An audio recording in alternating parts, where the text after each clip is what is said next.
ሰላም እንዴት ናችሁ? ውድ የማን ዩናይትድ ኢትዮ ፋንስ ተከታታዮች በያላችሁበት ሰላማችሁ ይብዛ። በዛሬው ዕለት እንግዲህ በርካታ ስፖርታዊ መረጃዎችን ወደ እናንተ ይዘን መተናል። እስከ ፕሮግራማችን መጥናቂያ ድረስ አብራችሁን ቆዩ። ለቻናሉ አዲስ ናችሁ ቻናሉን ሰብስክራይብ እንዲሁም ቪዲዮ ላይክ እና ሼር ማድረግ ፈጽሞ እንዳይዘነጋ። በመጀመሪያም እንግዲህ የያን ዲዮማንዴን ጉዳይ እንመልከት። እንግዲህ ከዚህ በፊት እንደተገለጸው ማንቸስተር ዩናይትድ ዲዮማንዴን ለመመልከት በተደጋጋሚ መልማዮችን ወደ ጀርመን እንደላከ ይታወሳል። አሁን ላይ ሌዝቢች ለዲዮማንዴ ምን ያህል እንደሚጠይቁ በግልጽ አይታወቅም። ነገር ግን በውድድር ዓመቱ እያሳየ ካለው አቋም አንጻር ከፍተኛ ሂሳብ ይሆናል ተብሎ ይጠበቃል። ፉክክሩም ፒኤስጂ፣ ሊቨርፑልና ባየር ሙኒክ እንደተቀላቀሉት ነው እየተገለጸ የሚገኘው። ዩናይትድ በተለይም እንግዲህ በክንፍ መስመር ላይ አሁንም ቢሆን የነገርናቾ፣ የነሳንቾ፣ የነራሽፎርድ ከክለቡ መልቀቅን ተከትሎ በክንፍ መስመር ቦታ ላይ ዩናይትድ ተጫዋች ያስፈልጓል። ታዲያ አሁን በዋነኝነት ዩናይትዶች በእጩ ዝርዝራቸው ውስጥ ካካተቱ ተጫዋቾች ውስጥ የያን ዲዮማንዴ በግንባር ቀደምትነት እንደሚጠቀስ ነው እየተገለጸ የሚገኘው። ተጫዋቹ በአርቢ ሌዝቢች ቤት በጣም ድንቅ የሚባል ጊዜን እያሳለፈ ይገኛል። ታዲያ ዩናይትዶችም በቅርበት የተጫዋቹን ሁኔታ እየተከታተሉት እንደሆነና መልማያቸውንም እንደላኩ ታማኙ ፋብሪዚዮ ሮማኖ አሳውቋል። ሌላኛው ማንቸስተር ዩናይትድ እንግዲህ ስዊድናዊውን የኢንትራ ፍራንክፈርት የመሃል ክፍል ተጫዋች የሆነውን ሁጎ ላርሰንን እየተከታተሉት እንደሆነ እየተገለጸ ይገኛል። ተጫዋቹ በጣም ወጣት ሀያዎች ውስጥ ያለ ተጫዋች እንደሆነ ይታወቃልና ከዛ አንጻር እንግዲህ ዩናይትዶች የመሃል ክፍላቸውን ለማጠናከር ከሚመለከቱት ተጫዋቾች ውስጥ ወይም በቅርበት እየተከታተሉት ካሉ ተጫዋቾች ውስጥ በዋነኝነት እንደሚጠቀስ ነው እየተገለጸ የሚገኘው። የበርካታ የአውሮፓ ክለቦችን ቀልብ የሳበው ተጫዋች እንደሆነ ይታወቃልና ከዛ ውስጥም እንግዲህ ዩናይትድ እንደሚጠቀስ ነው እየተገለጸ የሚገኘው። የተጫዋቹ ሁኔታ በቅርበት እየተከታተሉት እንደሚገኙ ታማኝ የሚባሉ የዜና አውታሮች እየገለጹት ይገኛሉ። ሌላኛው አሊታድ በሚቀጥለው የውድድር ዘመን ካዝሜሮን በነፃ ዝውውር ለማስፈረም ፍላጎት አላቸው። ይህ ብራዚላዊ ተጫዋች እንግዲህ በማንቸስተር ዩናይትድ ቤት ጥሩ የሚባል ጊዜን ማሳለፉ የሚታወቅ ጉዳይ ነው። በዘንድሮ የውድድር ዓመት መጨረሻም እንግዲህ ከዩናይትድ ቤት ወይም ዩናይትድን ይለቃል ተብሎ ይጠበቃልና የሳውዲው ክለብ አሊታድ በዋነኝነት ተጫዋቹን እየተከታተሉት እንደሆነ እየተገለጸ ይገኛል። በብዛት እንግዲህ አሊታዶች በብዛት እንግዲህ የአውሮፓ ክለብ ተጫዋቾችን በማደን ይታወቃሉና አሁን ካርሎስ ካዝሜሮን በስፋት እየተመለከቱት እንደሆነ ነው እየተገለጸ የሚገኘው። ምናልባትም በክረምቱ የዝውውር መስኮት ተጫዋቹ ወደ አሊታድ የሚሄድበት እድል እንዳለ ተገልጿል። ሌላኛው ሮበርቶ ዲዘርቢ ማንቸስተር ዩናይትድን በቋሚነት ለመረከብ ከታቹ አሰልጣኞች ዝርዝሩ ውስጥ እንደወጣ ተነግሯል። ወደ ቶተንሃም ሆትስፐር ሊያመራ የሚችልበት እድልም ከፍተኛ እንደሆነ ነው እየተገለጸ የሚገኘው። በትላንትናው ዕለት እንግዲህ ማይክል ካሪክን ማለትም በቋሚ አሰልጣኝነት ከተካተቱት አሰልጣኞቹ ውስጥ ጁኒየር ኔግሌስመን እና እንዲሁም ደግሞ ሉዊስ ኤንሪኬ በዋነኝነት ይጠቀሳሉ ብዬ ነበር። ነገር ግን የሮበርቶ ዲዘርቢ ስም እንዳልተካተተ ይታወቃልና አሁን የሚወጡ መረጃዎች ዩናይትዶች በፍጹም ሮበርቶ ዲዘርቢን እንግዲህ የመሾም እድል እንደሌላቸው ነው እየተገለጸ የሚገኘው። የቀድሞ የዩናይትድ ተጫዋች ሆነው ቤብራቶቭ ስለ ቤንያሚን ሼሽኮ እንዲህ ሲል ተናግሯል። አሁን ላይ አንድ አጥቂ የሚያስፈልገውን ሁሉም ብቃቶች አሉት። በዚህ ሰዓት ሁሉም ነገር በጥሩ ሁኔታ እየሄደለት ነው።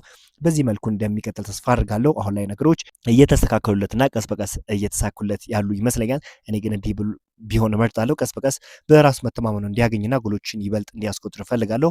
ምክንያቱም ሁለቱ የተያያዙ ናቸው። ጎሎችን ስታስቆጥር በራስ መተማመን እንዲሁ ይጨምራል። በቡድኑ ውስጥ ቦታውን እያገኘ ቢሆንም ተጠባባቂ ወንበር ላይ ቢሆን እንኳ ወደ ሜዳ መግባቱ ብቻ በተጋጣሚው ላይ ስጋትና የፍርሃት ስሜት እየፈጠረ ጎሎችን እያስገኘ ይገኛል። ከተቀያሪ ወንበር ተነስቶ አንዳንድ ጊዜ ጎል ሲያስቆጥር ማየት፣ በቋሚነት ተሰልፎ ጎሎችን ሲያስቆጥር ማየት በጣም ጥሩ ነገር ነው። እውነቱን ለመናገር ኳስ መረብ ውስጥ እስካረፈ ድረስ ምን አይነት ጎል እንዳስቆጠር ግድ አይሰጠኝም። ሜዳ ሲገባ ጎል ማስቆጠር እንደሚችል የተረጋገጠ እንደሆነ እስኪሰማው ድረስ ያንን በራስ መተማመን መገንባት ያስፈልገዋል ሲል የቀድሞ የማንቸስተር ዩናይትድ ተጫዋች የሆነው ዲሚትሪ ቤብራቶቭ ተናግሯል። የክረምቱ የቡድን ግንባታና የአማካኝ ክፍል ኢላማዎችን በተመለከተ እንግዲህ መረጃ ያወጥቷል። ያንን አጋራሹ ስካይ ስፖርት እንደዘገበው ከሆነ ዩናይትድ በክረምቱ የዝውውር መስኮት የአማካይ ክፍሉን በሁለት አዳዲስ ተጫዋቾች ለማጠናከር ማቀዱ ይታወቃል።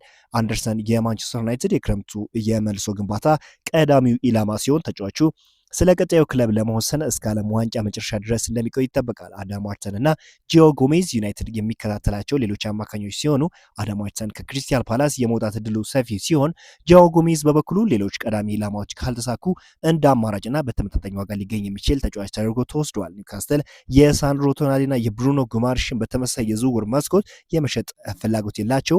ነገር ግን ማንቸስተር ዩናይትድ ሁለቱንም በቅርበት እየተከታተለ ይገኛል። ቶናሊን ማስፈረም በጣም ውድ ሊሆን ቢችልም በዝርዝሩ አናት ላይ ይገኛል። ብሩኖ ጉማሬሽን በተመለከተ ማንቸስተር ዩናይትድ ለተጫዋቹ አድናቆት ቢኖሩ በአሁኑ ወቅት ከእሱ ይልቅ ለወጣት ተጫዋቾች ቅድሚያ የመስጠት ፍላጎት ስላለው በዝርዝሩ ላይ ዝቅ ብሎ እንደሚገኝ ነው እየተገለጸ የሚገኘው። በመሀል ክፍል ግን ዩናይትዶች በዋነኝነት እነዚህም ተጫዋቾች ይመለከታሉ ተብሎም ይጠበቃል።